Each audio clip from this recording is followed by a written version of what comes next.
And President Biden is one step closer to securing his party's nomination after winning the South Carolina primary on Saturday. Meanwhile, Nikki Haley is turning up the heat on former President Trump ahead of the Republican primary in her home state, telling voters he can't win a general election.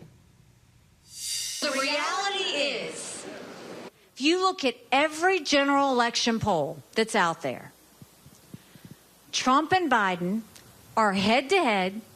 I saw one yesterday, he was down by 9. Another one, he was down by 7. It would be a nail-biter of election, and think about it.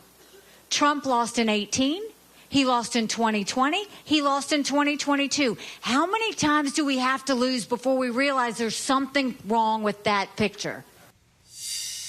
White House correspondent Mary Alice Parks joins me now for more. Mary Alice, South Carolina was pivotal for President Biden winning the nomination in 2020. So what are you hearing from voters there about his chances in November?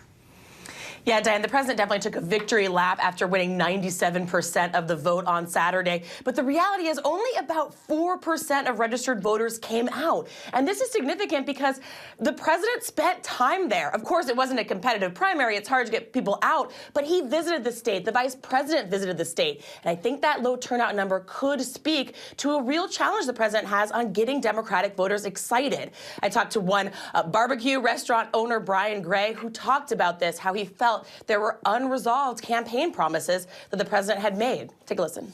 Like I said, you do have a lot of undecided voters right now who are uncommitted on voting right now, and those promises, they're huge. They were huge promises. Some people feel like, they're taken for granted or they're not heard, and there hasn't been any change that was promised. Last time, I do want to see some of those things done. Mm-hmm. Student loan, the student loan plan, I want to see that done. I want to see healthcare overhauled. Yeah. Small business, tax breaks for the small business owners, and also for, middle and lower class. I want to see more done for us. That was so interesting to me. He went on to say that he really liked Nikki Haley when she was governor there of South Carolina. And at that point about the general election, he said if she became the Republican nominee, he would really consider voting for her, even though he had voted for Biden in the past, Diane. Interesting. And Mary Alice, black voters in South Carolina played a large role in President Biden securing his nomination in 2020. So how critical are black voters to his re-election hopes? Yeah, absolutely critical. And that's part of why Democrats moved to elevate South Carolina. In South Carolina, black voters make up 60% of Democratic primary voters. That's far above the national average. So they were really trying to honor the black vote by moving up South Carolina. And I did talk to some young black voters. They help run the college Democrats across the state. And they said they really believe at the end of the day, if a choice is that rematch between Biden and Trump, they think black voters will rally behind Biden to make sure that Trump's not reelected. Take a listen to some of these college kids I talked to.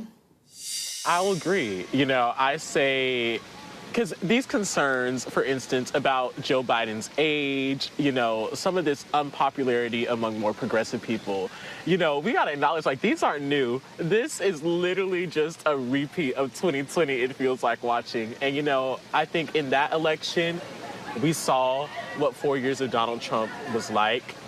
Voters looked at the two options, and they chose to vote for the values that best represent, I feel like, the America that we strive to be, an inclusive America, a just America, and an equitable America.